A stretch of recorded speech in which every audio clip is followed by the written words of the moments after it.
Marvel Endgame hit theaters a little over a month ago, and yeah, fans were impressed. To say the least. A year-long hype fest ensued as Infinity War left us all on a major cliffhanger. It wasn't actually very cliffhangery. We all knew everyone was coming back.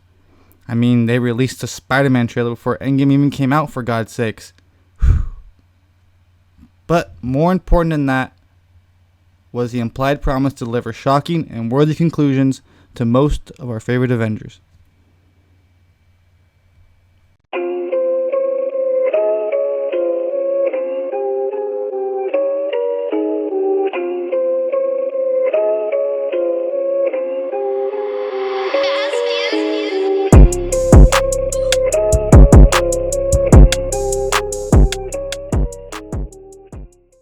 Fandoms are a fickle bunch, from Star Wars fandoms arguing over prequels, sequels, and old people, to the Harry Potter fandom who are at the mercy of a Twitter creator fixated on changing the genders and races of characters and has forgotten you need good stories too. But the Marvel fandom has had pretty smooth sailing, and most liked how Endgame treated their favorite heroes and character arcs, with some exceptions of course. Marvel has a super passionate fan base. I mean, they are genuinely obsessed, and I try to mean that in the best way possible, about their characters. And we usually never get to follow these movie characters for a very long time. I mean, even the best of them get subjected to maybe, a bad writer or director that takes them in a direction that we just don't find believable. And Marvel has done a good job of keeping the core attributes of the Avengers consistent, allowing the fandom a stress-free movie experience because they trust the hands they're in. So naturally, expectations are gonna be high. I'm always in the mood for laughing and loving and rapping and fucking and passing and dutching, relaxing and puffing and hitting and ducking and ripping production. These kittens, they muffins. Just because they stuff them in the oven, my words dripping off the tongue like the... It seems like a tall order, but now that the dust has settled, funny right? Did Endgame find the best way to conclude this odyssey? Did the original 6 Avengers, Iron Man, Captain America, Black Widow, Hawkeye, Thor, and Hulk get their appropriate send-offs, or at least a deep, well-developed hero with the character arc they deserved? Or were we just creatures in the moment, children fixated by a shiny object being waved in front of us? Could Endgame been better? And if so, how? And if not, the question shifts to, now what? Will Marvel ever be able to capture this sort of cinema zeitgeist again? Could they really pull off something again that saw 88% of ticket buyers go to the Endgame during its opening weekend? Endgame raises a lot of questions about Marvel's future, and it puts a cinematic universe in limbo. So let's start with Endgame. First off, this movie is a complete service to the fans. It's a fanboy's wet dream. Aside from that overcritical fanboy who has to hate something because everyone likes it, yes, we all know one. I mean, so much of this movie is just nods and salutes to the other Marvel movies that it should be at least probably pointed out that Endgame and Infinity War were as much of an event as they were a movie. I mean, every aspect of being a Marvel fan works with Endgame to just amplify the experience. The hype, the countless late nights of discussing theories with your friends at 3 a.m. high around that table that you always see at that one friend's house. I mean, seriously, where did they get that at? And now you're arguing about the validity of Stony ships? Seriously, look up Stony fanfics at Instagram. It gets weird. Steve, look, what you and I have is special. All time I ever had was animal sex? Animal sex? So what you're saying, you're saying that, nothing between us animal at all? I mean, there's not even, a little animal? Not even, like chipmunk sex? Chuckles romantically. I'm so tired. I seriously want to jump off a building. As long as you land on this dick, then go ahead.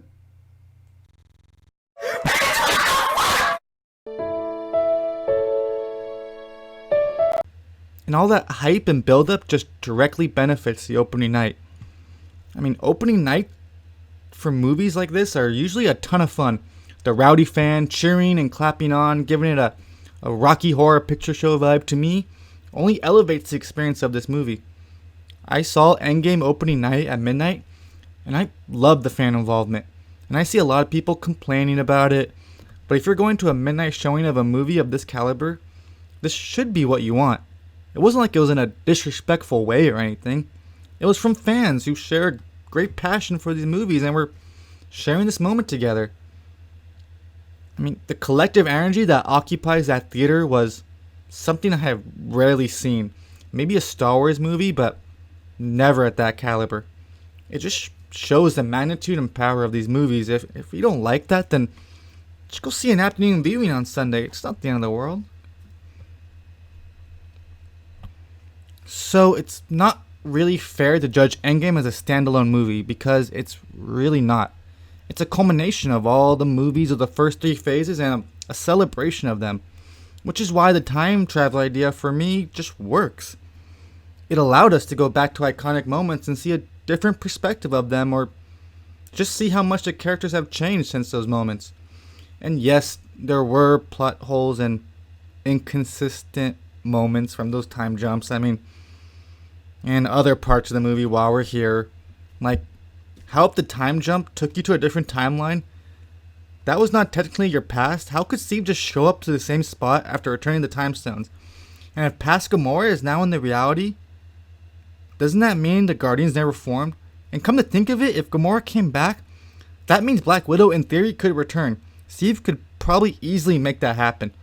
And how could Peter Parker and literally all his friends and classmates still be in high school after the 5-year jump? That's very convenient that they all were dusted. Thief! Oh. A criminal! He stole my suit! He's a menace to the entire city! I want that wall-crawling arachnid prosecuted! I want him strung up by his web! I want Spider-Man! Oh, how could I forget everyone being fucking nuked by Thanos? Well, despite all that, all I have to say is just...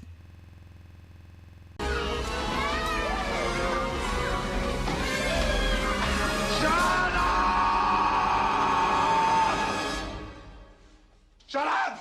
Shut up! Shut up! For a movie like this, you have to let that stuff go, because the payoff is well worth the inconsistencies. It made for some great moments. You know, like Captain America versus Captain America, something you'd probably only see in a 13-year-old's fan fiction, I thought. And Iron Man having a heart-to-heart moment with his dad. That was pretty cool. But overall for me, the creme de la creme, de facto best end-all be-all highlight was the final battle scene. Holy shit, was that good. Steve with Thor's hammer going all Mortal Kombat, BB-AB up down on Thanos was well worth the $15 alone. And it was pretty well planned out. For all that stuff going on, I thought it was pretty well directed and pretty well maintained. It didn't seem overclogged or overcluttered. It flowed pretty well. And I know that's a lot of people have that complaint about Marvel movies, about how all the endings are the same, how it usually ends with the Avengers going up against some random creature / alien / robot army led by a head villain. But this one deserved it, because while the other movies have it, shouldn't the one that's a culmination of it all have one as well? Like I said earlier, Endgame is all about fanfare. And seeing your favorite Avengers just kick ass for a good 30 minutes, to me, is a good time. It was for me, honestly, one of the top 3 moments in the entire Marvel cinematic history. So, despite some flaws, I think Endgame did what it needed to do. Service the fans. And I appreciate that. It's something, honestly, not a lot of studios do. And I appreciate Marvel for at least trying. Now, the send-offs. I feel like Hulk, Black Widow, and Thor had the most mixed reactions about what happened to them in Endgame. Black Widow I understand. Not because of her death, which was honestly pretty unexpected and a good twist, but how she didn't really get the same love and send-off as Tony did. She gets one little throwaway line between Hawkeye and Wanda, and Hulk just rage throws a bench. That's about it. There are plenty of things they could have done, like maybe having another plaque that floats by after Tony's service that says something about her. Or at least a tombstone with the heading that is in front of Hawkeye and Wanda as they talk. That's it. Doesn't have to be crazy. But no, she's basically the female lead representation of the Avengers since the beginning. Is that like a personal attack or something? Or is that a request? And she gets nothing. And she'll be dead forever. I mean, you can't put some goddamn flowers up, fuck a card, something? Make it say, hey, sorry you died sacrificing yourself for human. Oh, wait, no, sorry, Iron Man did it, never mind, you're good, forget it. So, I understand the Black Widow criticism. What I don't understand is Hulk's or Thor's criticism. A lot of people didn't like Professor Hulk or Fat Thor for some reason. Maybe seeing a fat, depressed video game addict on screen hit a little too close to home for some people. I mean, it's bound to happen when you go in a different direction with the character from a long-running series or franchise. You're going to get pushback from some people. I mean, these characters mean a lot to some people. I know I keep saying that, but it's really true. People have deep, deep connections with these characters. Sometimes a little too much. Still, I respect the Russos for shaking up the characters a little bit. And side note, Thor joining the Asgardians was a genius move. Even I just said Asgardians. They really need to make it as Guardians of the Galaxy. If they don't, I'll be very, very upset. Wasted opportunity.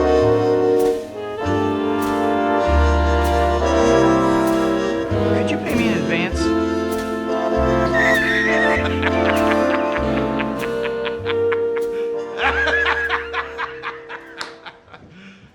You serious? Now the big ones. Iron Man and Cap. I heard an interesting thought regarding Tony's arc in this movie from a Ben Shapiro review of all places. And while most of his review was the ramblings of a man wound up by years of child bullying and Adderall use, he did make one decent point regarding Tony's arc. Well, I have 5 minutes here. So in 5 minutes, he comes up with a time travel plan. So forget about how silly that is. That he comes up with a time travel plan in the next 5 minutes. It's an Avengers film. You can't look for, him to spend 4 years trying to figure out how time travel works or anything like that. But here's the problem. Now, Tony Stark has stakes. The stakes are, and they present this choice. It's ready to be made. The stakes are, do you go back and change the past and thus lose what you have built for yourself in the aftermath of you becoming a mature human being? Lose a daughter. Do you sacrifice your own daughter to save the world? Right? That's a real moral choice. But then they obviate that choice in the next 30 seconds of the film, where they explain that if they go back and change the past, it won't actually change this timeline, and therefore Tony Stark's kid will still be alive, and his wife will still be alive, and everything will be hunky-dory. So now this just becomes another Iron Man film, where it's about Tony Stark risking himself to go save the world, but there are no heightened stakes at all. So you've built up to his final character transformation into a responsible human being, and the question is going to be, now is he even more responsible than the responsible human being? He's built a family. Now, is he willing to sacrifice his own family and his own happiness in order to save the world? And the answer is, we're not going to make him answer the question. But although that is an interesting moral dilemma, I think it's still a little too dark to put him through that. I mean, either situation he would pick is basically a lose-lose. No matter what, he will lose something special to him, and no one wants to see Tony go through yet another loss on his final go-around. In Endgame, he got his cake and he got to eat it too. He got the family he always needed, and he got to die a hero like he always wanted to. And that's nice. Now, Steve, I like his retirement arc, but it did feel a bit rushed at the end.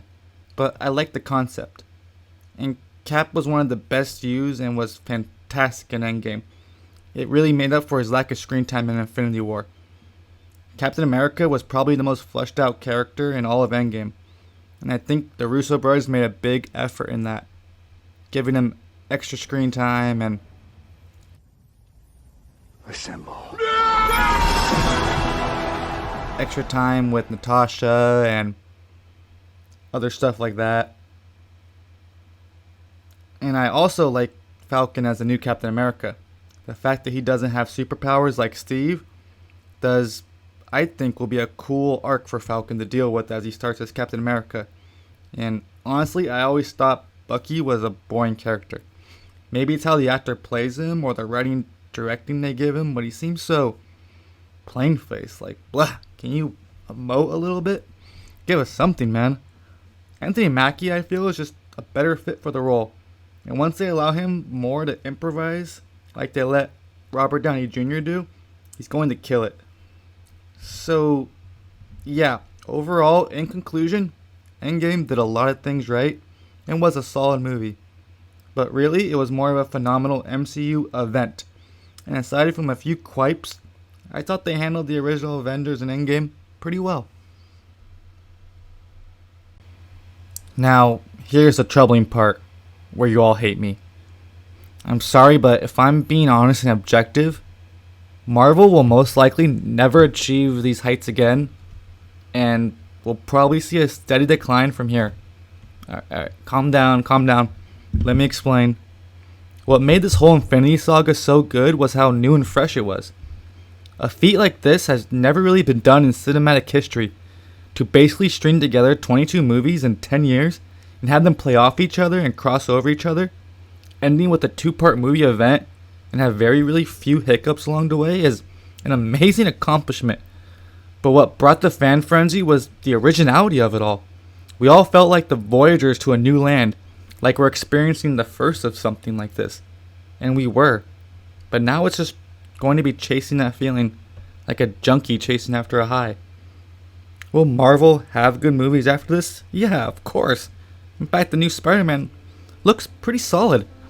And yeah, they will have financial success. Obviously, they're owned by Big Brother, Disney, and other good films will come from Marvel, but an event like this, a cultural milestone, it's not going to happen. It's like asking to recreate a 7-game series between 2 rival teams, or try to recreate the best party you ever went to, if you ever been to a party. Yes, they will most likely do Secret Wars or a Galactus storyline arc, but it's just not going to be as good. Sure, will sell and probably get good reviews and all that, but what we just witnessed was Marvel's golden age. It's pinnacle, and like Pixar's historic run or the first Halo game run, you can only keep it going for so long. You can't catch lightning in a bottle twice.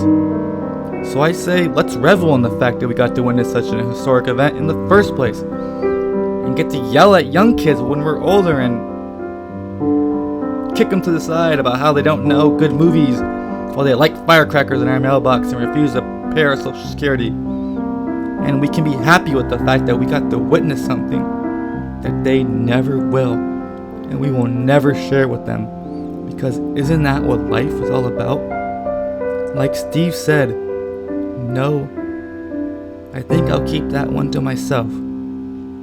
Me too, old man.